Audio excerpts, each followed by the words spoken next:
Assalamu alaikum. How are you feeling, guys? Hope you all are fine and excited. So I'm also good. So first of all, I'm really grateful of Mr. Respected sir that he gave me this opportunity that I introduce myself in front of you people. So it's me, Mr. Akif, belong from Mataki Bizan Khel. I'm student still, FC Part 2, and I'm medical student. So yeah.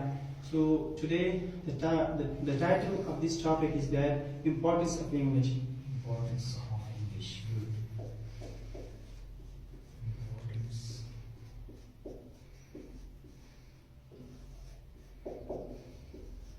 English. Yes. So there's a lot of necessary and other thing about English that it's really most important for us. Like first of all, English is the most crucial language in all of the world, right? Because English is international language. So, like the first point is how we can communicate with other Body people. movement is most important. Yes, body movement. Yes. Sorry, because it's my first time. Yes. Okay. No matter. So, we can do a lot of things if we have information about English. Like, we can do communication with everybody if we know about the English. Like, when you see to the other country like America and Saudi Arabia, then first it's must that you should know about the English. Then you will be able that how you can communicate with them.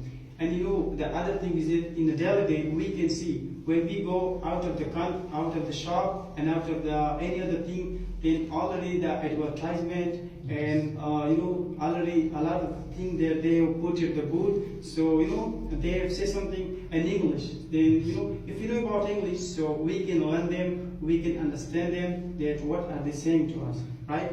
Yes. So it was my today topic. I hope it will be. Yes. Urdu is the national language of Pakistan. Yeah. But why we use English in Pakistan? Because the English is international language, and we use this English official language in Pakistan, right? Yes. Yeah. Pakistan. Yes. Because the reason is that English is international. So this the must reason is that we should learn them. Because if other people will come here, so they will speak in English with us. Or you will go to the organization like WHO organization, World Health Organization. So if you don't know about the English, then you will not be able to communicate with them. Thank you so much. Yes.